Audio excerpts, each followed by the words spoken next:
Hi, this is Uncle Matt, and this is Uncle Matt's D&D neighborhood. And my guest here today is Andy Markham. Andy, say hello to everyone. How's it going, everybody? What we're going to be talking about today is one of the old storied campaigns that's been around since 1977, which is Arduin. Both a campaign and also rule supplements. I do want to remind everybody, if you haven't already had a chance to subscribe to the channel, like a couple of videos, maybe go and visit our Patreon, please do all of that. And with all of that financial stuff out of the way and popularity stuff out of the way, we're going to start diving into our topic, which is Arduin. And Andy is the administrator of the Arduin Grimoire Facebook group, and I've got a link to that down here, and we'll probably add more links before this airs. This is not a live interview, like many of them are, just because of Andy's schedule. And Andy, your connection to Arduin goes back all the way to 1978, which is pretty much the beginning, because Arduin was published only a year before in 77, right? That's true. Yeah, it was published in 77. But I should, first of all, thanks for having me. I'm psyched to be here. Oh, absolutely. I should clarify, even though I began my exposure to Arduin in 1978, I was just 7 years old. So I was, in no uncertain terms, I was not there from the beginning. I was just a kid. Also, I grew up in New Jersey, and David A. Hargrave was a Northern California guy. And there was a big Northern California response to OD&D movement up there. Okay, so first explain Hargrave, because there are going to be people who are watching this who don't even know the names that are behind the whole thing. Right. So David A. Hargrave is the author and creator of the Arduin Grimoire and the Arduin campaign. And he self-published a series of books about his campaign world, and they were mostly house rules as a response to OD&D. That's, White Box and Little Brown Book OD&D, and Basic, Holmes Basic, and eventually AD&D. Okay, so let's track back to your involvement with the campaign first, so that we set the stage before we actually start talking about the campaign. Sure. Yeah. Again, to clarify, first of all, I'm no specialist on this. I'm no historian on this. I'm just an enthusiast. That's a lot more. That's a lot more interesting sometimes to get the viewpoint from the enthusiast rather than somebody who gives the dry recitation. So yeah, no, absolutely. Yeah, for real history, I would defer to someone like John Peterson, or someone who had a deeper knowledge of the subject matter than I do. Again, I'm just a fan and a lifelong player and collector of Mr. Hargrave's materials. All right, and we're done. And we're done with the self-deprecation. So that's everyone tries that on the show. I don't really let people do it. Believe me, I decide who I want on the show ahead of time. It's not like people are just surprised by being on it, which many people sort of are. Sure. Well, Arduin grabbed me young and early, because how when you're a little kid and when the bigger kids let you into their sort of secret world, it means a lot. When I was at day camp, it was actually Knight's Day Camp, KNIGHT day camp. The older kids were huddled around the tables all day, every day, skipping instructional swim, skipping soccer, and playing this game with dice. And I was looking on, and eventually I would sit near them. And eventually, I think they were a player down that day, and they let me join in. They explained that I could play anything, which was amazingly mind-blowing to me at the time, still is. And I said that I wanted to play a spider, and they allowed me to play an actual spider, not a giant spider. They were running the Giants campaign, Steading of the Hill Giant Chief, and they had the OD&D Little Brown Books and Holmes Basic, and of course the Monster Manual, which was the first published AD&D book. But they also had these other little brown books that kind of looked like this, sitting around the table, and I could not distinguish them from the D&D books. So to me, they seemed like these ancient, archaic tomes of power and glory. And the DM, who was probably maybe 14 or 15 at the time, cracked it, and he said, "Yeah, spider, spider, spider. Yeah, you're a first level spider. You have 2 hit points, and you have 1 spell. It's called Trencol's Basic Web Spell. And I was instantly drawn into the world of Arduin at that point. And he was running the giant modules in the Arduin setting. So So you've gone into the Giants module with fewer hit points than anyone I've ever heard of. That's a distinction right there. they So had me going through keyholes to inspect or to spy on what was in the next room. I'm not saying it would be a bad thing. I'm just saying that's not a lot of hit points for if you get hit by a fireball. I think they just kind of let me survive because I was a little kid, but I was so happy. So that right there gives us the good intro into the feel of Arduin. And I just did an interview. At this point, it'll be some weeks back, but I did with Victor Raymond about Techumel. Yeah. Because I'm following up with what is it about some of the very early D&D campaigns that makes them unique, both for early edition D&D, but also in terms of a potential resource for 5th edition. And so, having said that about the last interview, I've forgotten why that was my lead-in to the question, but I'm just going to power ahead. Yeah. Even though I don't have that written in my notes. And so playing the spider, that in and of itself is kind of an introduction to Arduin itself, I think, because certainly the conventional wisdom about Arduin is that that it's pretty gonzo. So give me just a quick précis for people who aren't familiar with it. What is Arduin? So Arduin is two things. It is Arduin is David A. Hargrave's home campaign world, and in the world he ran his game in for decades, and it is also the name of the published tomes that he self-published and other companies proceeded to publish later on. So it's kind of like an umbrella term for all things David A. Hargrave, things in his campaign world, things in his mind, essentially homebrew rules, house races, house classes, lots of spells, lots of magic items, lots of creatures. Okay, so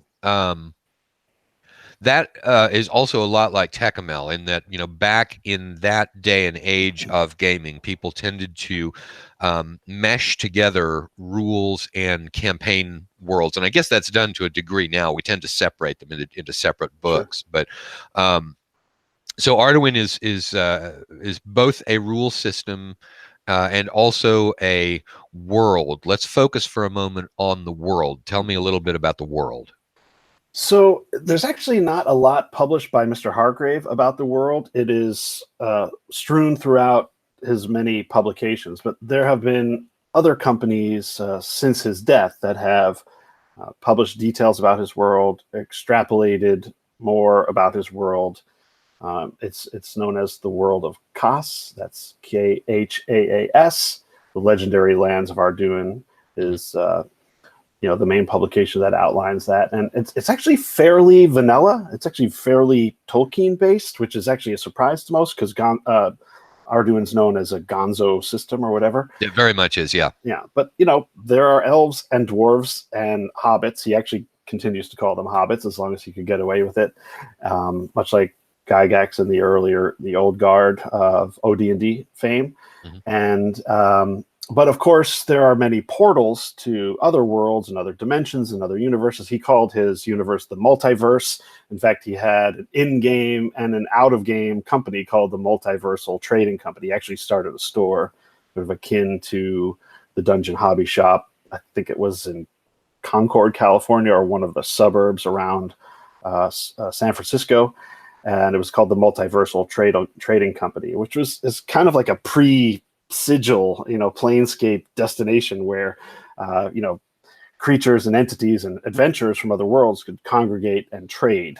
So I think pretty early on he was genre bending, world jumping, and sort of, doing a lot of cross genre fun stuff, including modern technology and far and distant future technology. So really what I'm hearing, and I may not be hearing it right, is that the world of Khaas was really a jumping off point, but much of the adventuring, what it really was just sort of the local village writ large, and then you could get out to other places.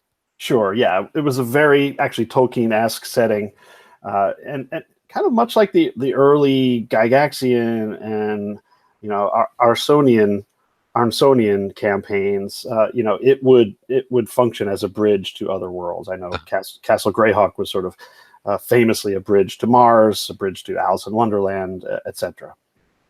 And so, what kind of things is the world of Khaas a gateway to, or is it just whatever you could think up? Or... Yeah, it was essentially anything and everything. He notoriously had hordes of players coming to his gaming table. I'm not sure if he gamed in a store or in public or at his home, but he bragged in his prefaces and his groups that he had, this many hundreds of players per year and many, many, many hundreds of deaths per year. He was a notoriously deadly dungeon master. So they would go to other worlds, other universes, and none of those details have ever been sort of published that I know of, at least. Okay. So really, what I think you're saying is that the monsters and the rules and the resources formed what is truly Arduin as opposed to Khaas. Correct. Yeah, I think that his dedication to doing things that were not vanilla really manifested in the classes, the races, the spells, the house rules, certainly the monsters, the demons, these types of things, hell spirals, and a complete extrapolation of prismatic spells, just going very into the outre and staying away from the vanilla that I guess he perceived as sort of, normal D&D. He wanted to set himself apart from that. Whether he succeeded or failed is up to, in the eye of the beholder. Tell me, did he succeed or fail?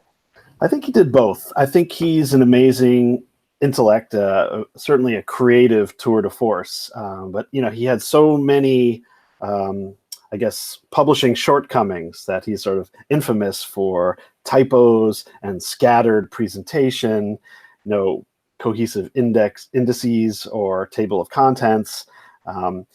He has a very sort of stream of conscious presentation where he's just kind of spewing these ideas and details and nuances from his home world, 90% of which exist only in his mind. So you get this 10%, which is quite evocative material, but you only get the barest glimpse at it. And you're supposed to take that, extrapolate that, and use it in your games.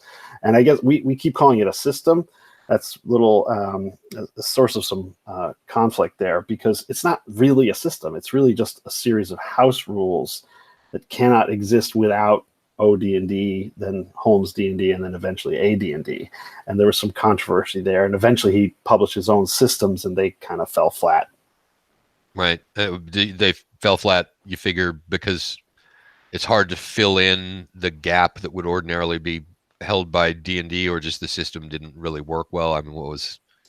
I think because it was just another presentation of a standard fantasy role-playing game. When he published, I guess, once the zines were out, there are 9 of them, but these are the first few.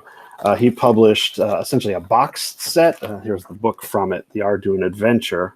It actually came in a box, and it had character sheets and monster cards and item cards. But really, at the end of the day, it was just, fighters and wizards and clerics and halflings and dwarves. And it begged the question, despite its unique presentation and some unique material within it, it begged the question, do we need another fantasy role-playing game? And, since then we've had literally thousands and thousands and thousands more. Yeah, no, I mean, it's that is one of the best ways to fail on publishing anything in the world, is to publish a game, a fantasy role-playing game that's a basic game. Yeah. And so that one didn't have a whole lot of the Arduin-esque right. weirdness involved in it. Okay. And that brings us to another question, because all of the Arduin material was supplemental to, as you said, first OD&D and then AD&D. Mm-hmm. And we're talking about the versions of AD&D that were in the early 80s, not about the ones that were published later by TSR. So the what's called first edition nowadays. Correct. Yeah. So to what degree, if someone's a 5th edition player right now, or maybe a third edition player, wherever you might be. Mm-hmm. How, I mean, has this stuff become nothing but a relic, or is it something that has the ability to move into the other systems as opposed to people who are simply playing out of print versions? I think both. I'm an old school guy. I run 5 games a week. 2 are BX. Good God! I know. How do 2, you? Okay, we'll go on. we'll get into that I in a may second. ask you more Happy about to that talk about later that. on, because that's just insane. Sure. But okay, but my being stunned. So You have the appropriate that was response. an honest. Oh my God! There. Let's move on with the original question. Yeah. So 2 of them are BX D&D Moldvay Cook Marsh. 2 are AD&D, first edition AD&D, and 1 is 5e. And I run, some 20-something kids, my cousin's friends, through 5e. So that's my bridge into 5e. And every time I deal with the 5e rules, I'm like, this is Arduin. All the crazy races, when you have like Tritons and Sirens and Dragonborn and I don't know, Tieflings, all these like crazy races that I guess kids today, take for granted. I like tieflings, though. I mean, out of that list, I really like tieflings. Well, tieflings are from 2E, right? Planescape, right? Or maybe even earlier. I don't even know. The point is they have a long storied history with TSR, but I guess Hargrave's new and weird races and classes, which started, probably 1976, 77. It probably started in 74 when he got the original box set, and then he published in 77, are part and parcel of what the modern versions and iterations of D&D are, which are crazy races, otherworldly, other planar races, and certainly non-humans as heroes. Gygaxian D&D is very famously humanocentric, and Hargrave's world is famously not humanocentric.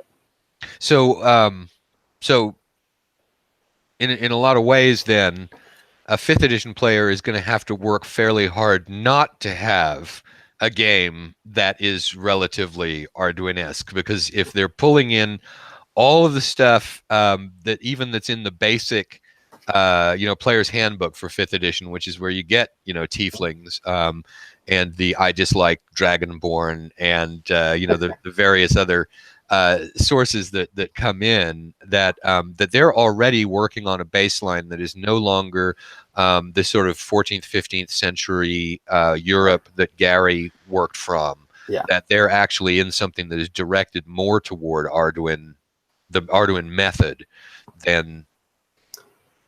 I think more the Arduin ideology, which is that more is good. more. What's the difference? Why make a difference between method and ideology? That's a good question. I think it's a mindset, a philosophy. Just that more is more, less is less, and the more out there, the better. That is a highly defensible philosophy. And I think everybody's D&D game at some point, especially early in life, and when I was in middle school and early high school, it's like just going to other planets and high level Monty Hall style adventures. I mean, that is part and parcel of the Arduin multiverse, which is just tack everything on, hack it in there, and see what happens, and then fly your spaceship to Neptune.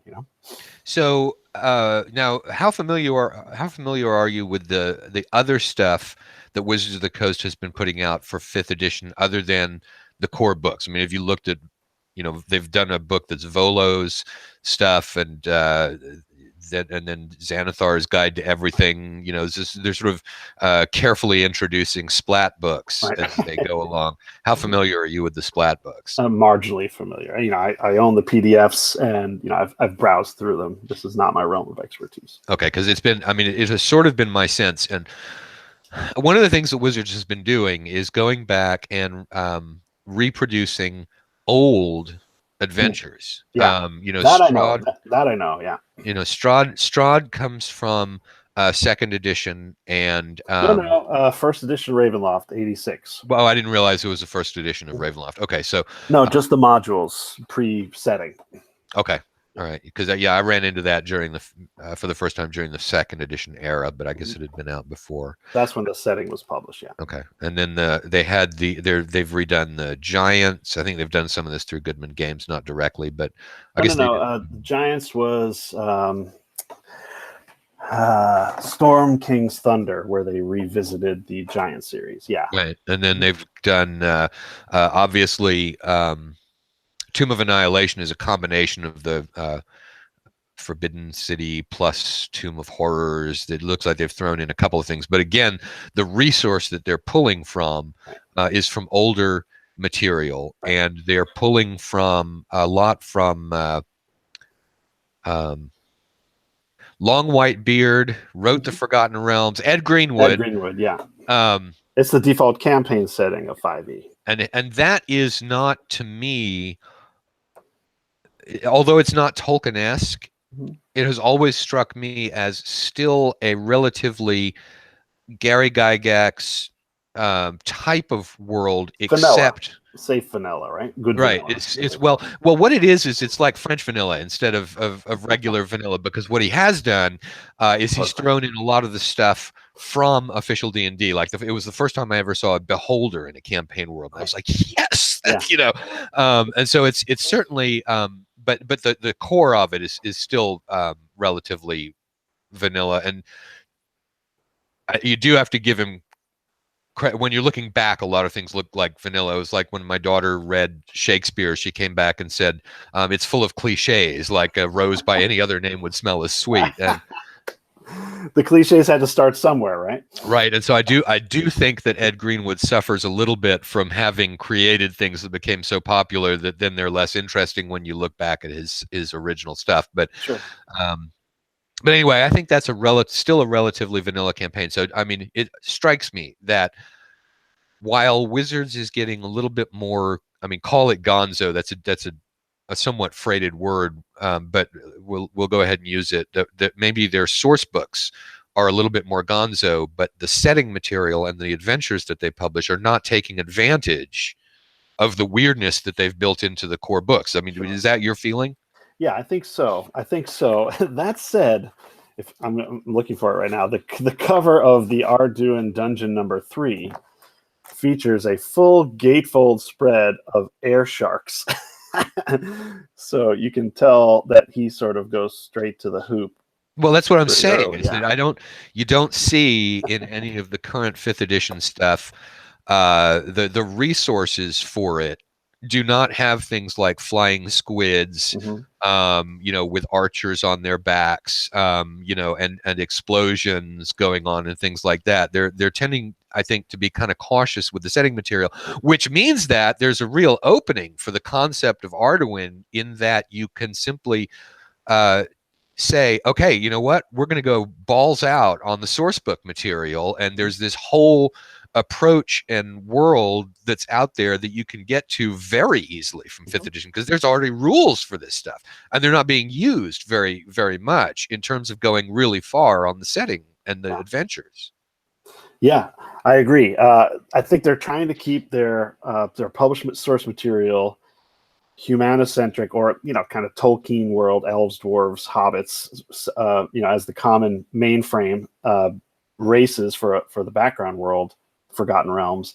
But of course, you can tack on all these ancillary, you know, races and worlds that they imply behind them, right, through supplemental material. And Arduin did that from the get. So let me backtrack now. 3rd edition had all of that same weirdness built into it, and 3rd edition did some weird stuff. I mean, there was Planescape, and so on. Did 3rd edition take advantage of that possibility, or was that also another, or at least I won't say it's a failed attempt yet on 5th edition, because they have, you know, obviously we're still, I think, at the arc, at the beginning of the arc on 5th edition, but in 3rd edition was an opportunity missed to get weird and to reach that kind of area? Yeah, I don't know if it was an opportunity missed. I see it as just a progression towards competing with video games. Essentially, you know, World of Warcraft and all that was sort of coming into the fore, and I think Wizards of the Coast had to compete with that in the fantasy genre, and I think they did so, you know, to their credit until they couldn't any longer. So it's all just an accident. You're willing to post the term just outright nihilism on any sort of progression on D&D, and it just it's one molecule hitting another molecule at the right angle. Is that what you're saying? I think considering the fractures that happen within the staff and the minds that created those editions, I think that is self-evident. Yeah, that's fair. Okay, well, I think there's some fairness to that concept going all the way back to splits between Gary Gygax and Dave Arneson. Sure. So there's definitely that issue of there was a big fissure between Gygax and David A. Hargrave. They had a very contentious relationship. Well, let's be clear. There was nobody in the D&D community at that time with whom Gary did not have fracture. Okay, but let's hear about the Hargrave one, because the one with Arneson is a lot better known. What happened with Dave Hargrave? Well, there's a lot of irony in it. So first of all, as we all know, Gygax was a contributor to many periodicals such as Alarms and Excursions, and other wargaming periodicals and other gaming journals at the time.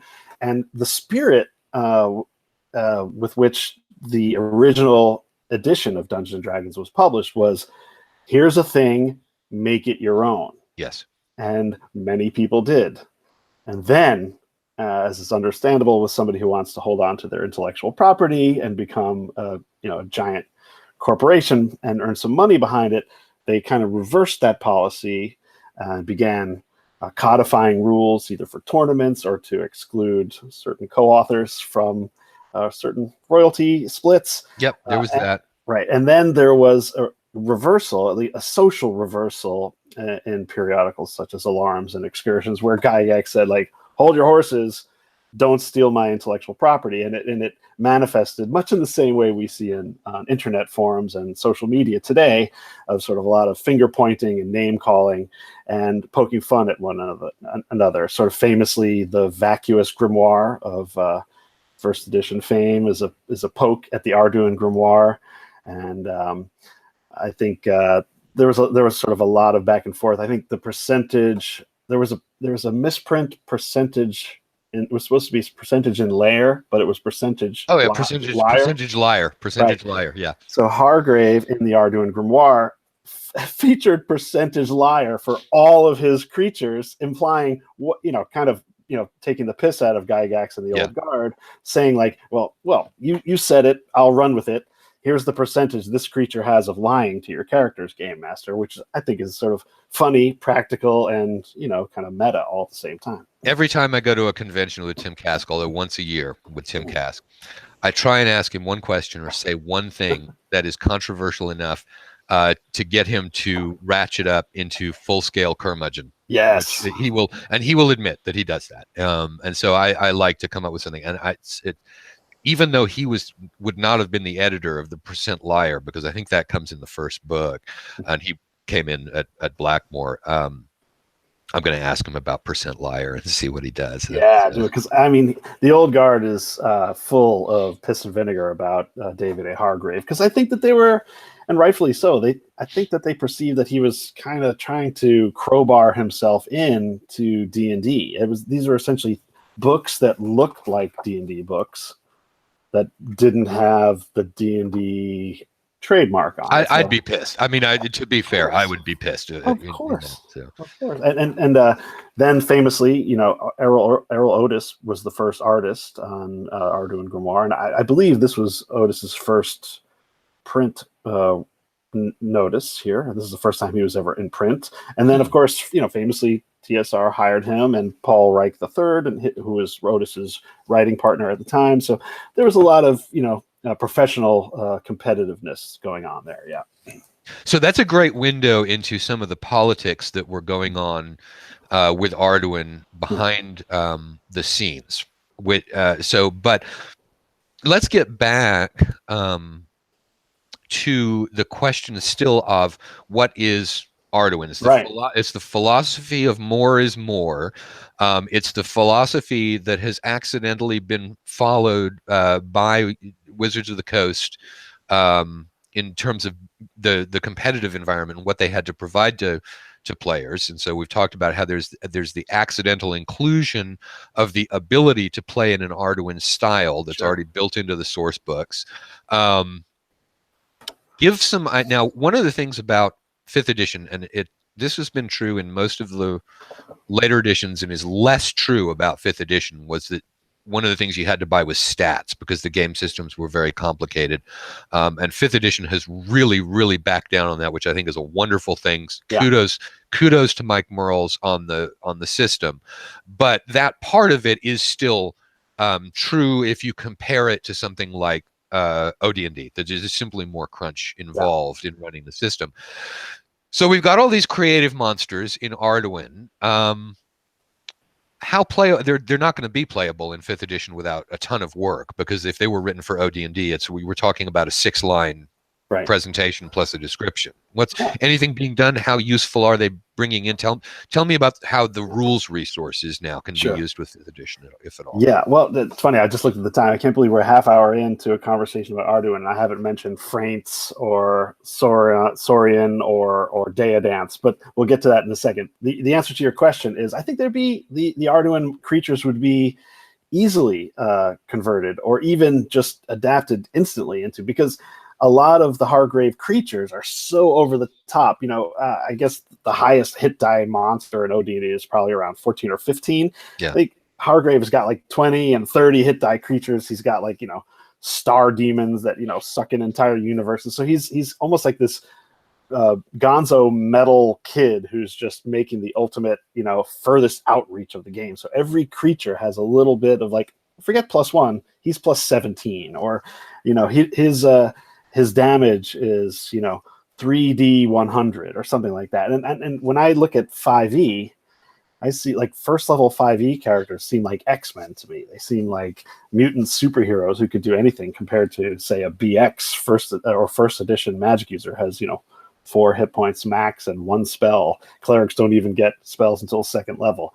Well, definitely once they hit 3rd level, there is a real disjunction between like how difficult a standard monster like a Manticore is, as opposed to what a 3rd level 5th edition party can do to it, which is just slaughter the crap out of it. And so you do have to sort of ratchet up the mythological feel of things in your 5th edition campaign, where they have become much more powerful than they would be at that same sort of level in one of the earlier editions. So I agree. Yeah, I agree. And it gives a more epic tone to the campaign in those mid levels, which I think in the earlier editions of the game, the mid levels became a bit of like a plateau where it could be a doldrum of just a grind until those higher levels, right? Yeah, you've got, well, sort of, I mean, I would say we're way off topic, and that's one of the things I just love about this show is that, if we're going off topic, we're just going to by God go off topic. Fuck it, let's do it. So I would say that you've got 1st and 2nd are about the same, and that I think is true in OD&D and 1st edition and 2nd edition. You get 1 ramp up at about 3rd level, and that mostly comes from your magic user and your cleric. All of a sudden, your spell capabilities ratchet up a big amount because of the 2nd level spells, and then you get another ramp up at 5th when you can cast Fireball and Lightning Bolt. When all of a sudden you've got area of effect spells coming out of your magic user. And so, but the thing is that if you are gauging the amount of time it takes you to get to those, 5th edition is probably still in advance of how long it's going to take to get to those levels. I mean, the level progression is faster as well. So actually all I'm saying there is that there's 2 influences that both happen at the same time, resulting in 5th edition being quicker. I agree. Yeah. Well, that was a nothing point to have been made. I was I had such a great lead in if I'm going to go off topic, and I just ran into the wall. Well, I think bringing it back to Arduin, I think the funnest thing about at least these earlier pamphlets are the crazy classes and races. Just rattling off a list here, and we can talk about them in more detail if you like. We've got Techno, Psychic, Rune Weaver, and you've got races like Frank or Deodanth, What is Fraint? Deodanth I want to go to because that actually comes from Jack Vance, Yeah, probably with it's the sort of, Deodanth. but yeah, it's the Arduin, the Hargrave spin on it's actually pretty wild. Okay. So the Fraint is essentially an insect warrior. They're in, I think, different colors. I think there's like a gold. I don't have the material right in front of me. There's a gold and a black and a green, I think. And they're, they have a hive mind. They do awesome things like jump and kill the hell out of you. And they're very overpowered and fun. And they're kind of like C-3PO in insect form. Okay. That's better than being a spider. Yeah, no doubt. The Deodanth, I think, is at least named after the Jack Vance. Is it Deodand? It's a Deodand in Vance. Right. So he put on the and also it actually goes back. What is a Deodand? It's the it's also a medieval term for something. I've forgotten what it is, but it's like it's an official capacity or something like that where you're a Deodand, or it's something that killed you. It's the item that killed you. The item that when somebody dies, if there was an item that killed you, like a ladder fell down or something like that, it was considered a Deodand, and it was like it would escheat to the crown or something like that because it had that specific strategy. So the thing that killed you was a Deodand. That's so cool. Thanks for telling me that. I love that. But obviously, Vance thought it was a cool enough word to make it into, I guess, a race in his Dying Earth series, right? And the ever pilfering David A. Hargrave took that word and parts of its concept, I think, and made it into, essentially, if I can get this right, they're undead elf star corsairs. So they're like space pirates that are dead elves. Look, oh, by the way, they can bend time. They can go back in time. All right, that's cool. That I think you've just given. Yeah, we should have started the there, heart. Right? That's the heart. That's the example of what you've been talking about. And that is a player character race, right? Yes, exactly. Awesome. Yeah, it's awesome. But then this will go to the heart of the problem too, which is I think they can go back several segments in combat in time. And then there's this sort of very loose explanation of how that works, and I've read it many times and still have no idea how it would work. And the final result is it becomes a DM Fiat, which is, of course, many of the story games have massive issue with the DM's ability to sort of wave his or her hand and decide what happens rather than adhering to the rules. I think there is no real way to figure out how time travel works in a role-playing game. Yeah, well, I mean, I bet you 5th edition could actually do it just simply by saying this is what happens. I mean, that's one of the things that's been done in the later rule systems, for better or for worse. And this isn't really an argument against it, but they give you a sort of the differences would be like between cognitive and behavioral. Sure. The DM Fiat, you look into what's actually going on so that you can make judgments about it. Whereas in many of the later editions, to simplify things and to avoid rules disputes, they would simply say, this is what happens. Right. The explanation of it, you don't even need. This is, you can make it up as long as it fits this effect. Which led, of course, to the inevitable, there's a rule for everything, rules bloat, right? Well, I think with 3rd edition, and I'm not familiar with 4th, but that was my objection to the 3rd edition games, and then also to Pathfinder as the extension of those, was I think there was simply rules bloat. Most of the virtually every rule that's in those systems I think is cool, but when they're all put together, you get the quantitative change becomes qualitative, right? In those. And then if you plug a nice elegant system into it, like they did with the D20, everything becomes not only qualitatively different due to quantity, it becomes inseparable from each other in a sort of rules web. And I'm not making fun. There's there's a style of gaming in which that works great. Assuming you've got the cognitive abilities, which I don't, but people who are smarter than me can make that work and have. It's just that I think there's the other approach which relies much more on on the DM making decisions based on things, and that if you trust your DM, that's great. If you don't, that's not great.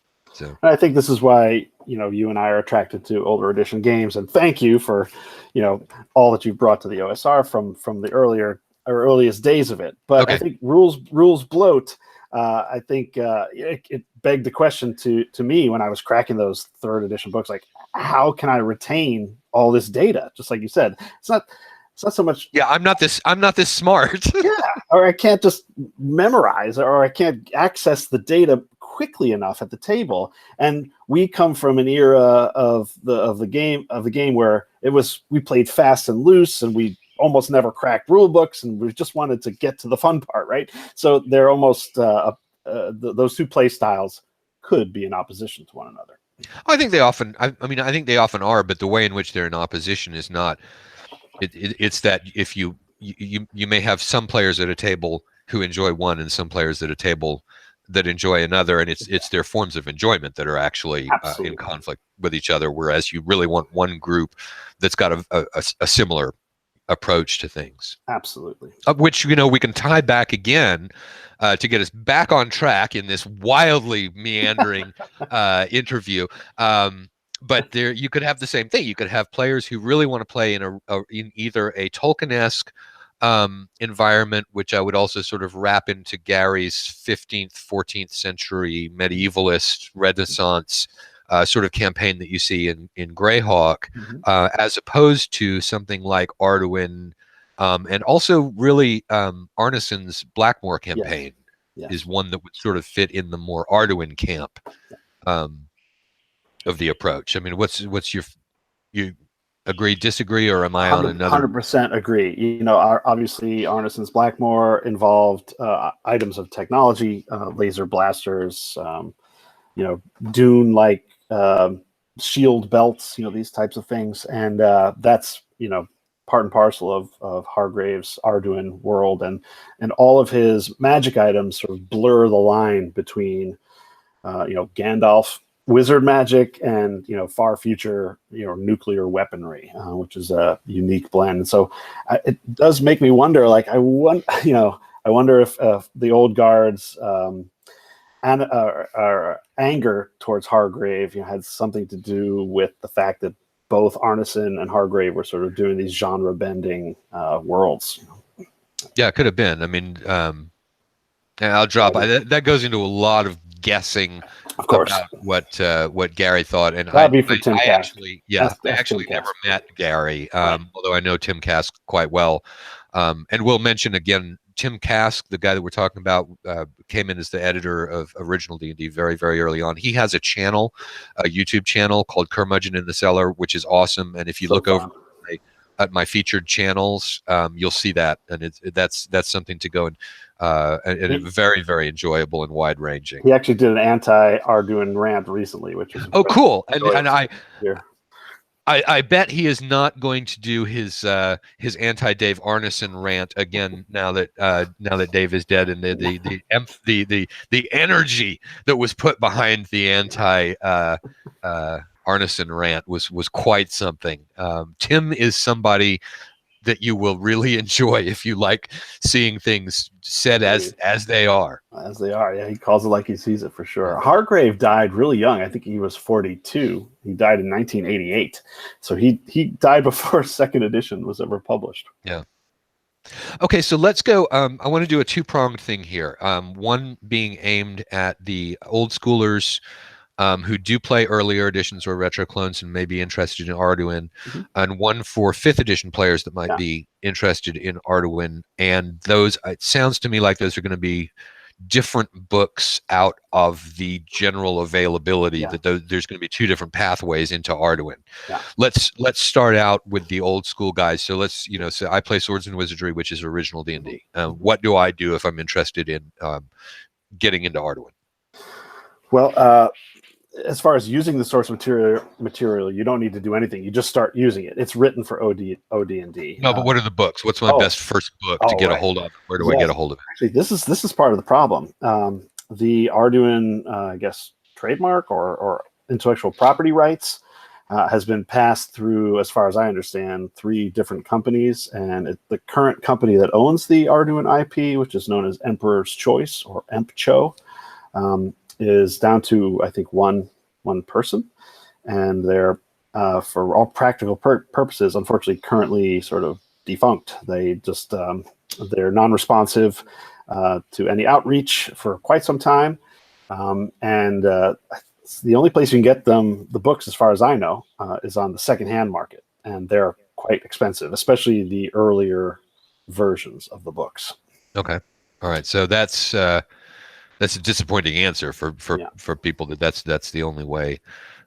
There are To, illicit ways to acquire. So well, yeah, but I don't want to. Let's tell me what the titles are if people want to go and see whether they can find them. And what's the best? I know that they came out with sort of a consolidated book at one point that was very expensive, even in the open market. What are the best books to take a look at? Okay, so famously, it's the Arduin trilogy, which is volumes 1, 2, and 3, which is the Arduin Grimoire, which has two different covers. One's the Earl Otis cover, and one I think is the Morneau cover or the Greg Espinosa cover. And here's another facet which we should touch on, is that I think Arduin got a lot of early criticism because they were kind of naughty. They used a lot of adult content, which is ironic in light of plenty of adult content in the earlier editions of games. But so one book had a topless cover and one book had the bikini on the topless cover. Funny to me. And then volume 2 is known as Welcome to Skull Tower, which is this incredibly evocative cover. Mm-hmm. And then also Manticore on the back. Just looking at the artwork and holding these books makes me want to game, which I'm grateful for my 1E game tonight.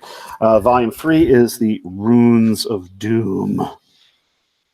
And then there are actually 9 volumes of the Arduin Grimoire, which got published through various different companies. I think Dragon Tree Press, which is one of the earlier third-party publishers, and I guess the early to mid 80s. This one's 84. The Lost Grimoire, and then Dragon Tree Press continued to publish Dark Dreams, which is volume 5. Then volume 6 is called the House of the Rising Sun. At this point, we're getting to diminishing returns in terms of creative content. Right, yeah. 7 would be Shadowlands. 8 is The Winds of Chance. I thought it was The Winds of Change for a long time. Looks like it, yeah. Yeah, and then Emperor's Choice published posthumously. Some of these also might have been posthumously, but this would be End War. Okay, so those are going to be your core go-to stuff, and I assume that so even if I just get number 1 of the Grimoire, is that worth it, or do I need to buy multiple books? I think it's worth it. The thing about it, like I said in the very beginning, the organization is, I was going to say abysmal, but it's just literally non-existent. It's just stream of thought. There's a difference between abysmal and non-existent. There really is. It's essentially just, here are some of my house rules, typed in a literal 6-point font. Oh my God. Yeah. So I would go PDF if you can. I've actually started to scan these old things, but the point is, there's some incredible content in here, and especially for OSR types, it's a grab and go, plug and play type of a thing. Like the most famous ones are the Arduin Crit Table and the Arduin Fumble Chart, which I use actually in one of my games, which are great fun. There was this tendency around that time in the late 70s to try and make combat more realistic. I mean, 1,000 systems did it, hundreds did it at the time. Famously, Arms Law, Claw Law, Rollmaster, all these games.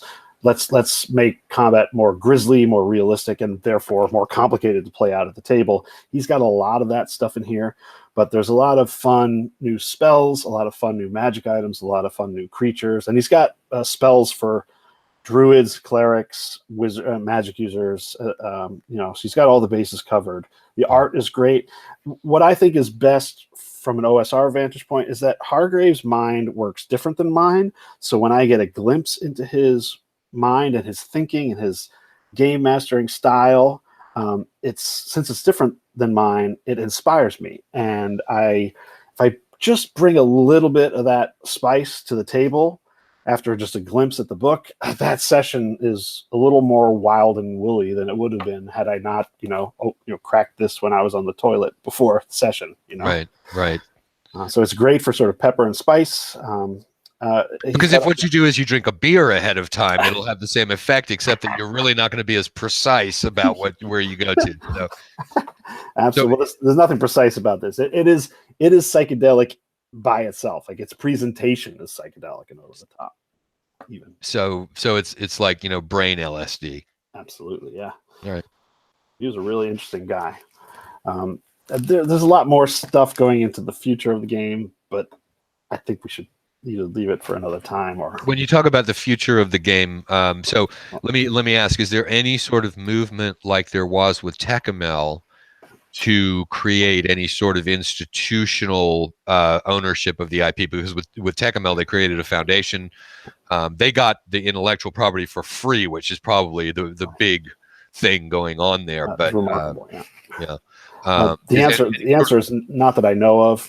Like I said, I think there was the iteration of the Arduin Adventure, which was a box set, and then it was published as the complete Arduin in 2 volumes, which is its own system, which is basically just D&D with the serial numbers scratched off and different word terms and abbreviations, which you see time and time and time again. Right. And a lot of data to take in. And then I don't possess the books, but Emperor's Choice, published their own version called Arduin Eternal, which was, as far as I understand, through glimpsing through the PDFs, another codification of the Arduin world and rules and custom classes and races, but into its own system rather than, say, a tack on through an open game license to D20 system or something like that, and had a different presentation to it. And it's kind of like, like a late 90s, early 2000s kind of softcover glossy book presentation. There's one really good one from Emcho called The Black Grimoire. It's not very particularly well presented, but it's just awesome magic items and spells that you can bring into really any system. It's teeming with creativity. Cool. So it's, really what you're. So it's a seething stream of consciousness blast of creative stuff that many people would not think of for themselves. It's an approach where it'll help them think differently when they sit down at a table and they've got the sort of benefit of the creative sparks that make them think differently. And it's really not so much about the particular continents. That's not what makes Arduin. It's more about the approach of throw it all in, more is more, less is less kind of thing. I think thing. so. Yeah, and just like anybody's game world, how many paragraphs can you read, or how many sentences can you hear about my game world before you blur over? Yeah, no, it's like it's the longer fuse version of let me tell you about my character, let me tell you about my game world. So nobody can sit and listen to somebody talk about their another character, and there you do hit that point with a game world too, I think. Yeah, and since the play is the thing, I think that's why I love the early digest size grimoires, because they are inherently inspiring. You open to any page and you're like, oh, I didn't think of it that way, or that's a new take on that. Let me try that. You can bolt, plug and play. This is the progenitor of the OSR. This is like one of the earliest hacks of the mainframe, and there were lots of them. Balboa was doing, I guess it was called Warlock. There were a million Tunnels and Trolls. There were a million different iterations of the game. This is certainly one of the more colorful and unique and earliest hacks of D&D, and for that reason alone, it's worth looking into. And then once you get to the content, it unfolds like an onion, and you get deeper and deeper, and then all of a sudden you're in a hell spiral of 29th level demons, and you're going to want to cast 30th level wizard spells. Yeah, that's awesome. All right. We are approaching the hour point, and I have usually found that not only do I start slowing down at the hour point, usually my guest is slowing down at the hour point, and I'm fairly sure that the audience who have had less participation in the whole thing are even more tired. They're probably like, let's get back to that Frank thing. I want to hear about Franks. Right. It's either I want to hear more about Deodans or I want to hear about how people in the industry hated each other back in 1978. Oh, we didn't even get into the Greg Stafford controversy, but anyway. Yeah, we'll have to leave that one for another time. All right, so we'll go ahead and wrap it up. Is there anything that you wanted to say about Arduin that we missed? I mean, I think we should do another one and talk about that in great detail, Matt. Okay, so go ahead and say goodbye to your fans, Andy. Good times. I hope to see many of you at my gaming tables, and I'm always at the Burning Wheel headquarters booth at conventions near you. And I will say to everybody out there, thank you for watching. And no matter what kind of Dungeons and Dragons it is that you play, imagine the hell out of it.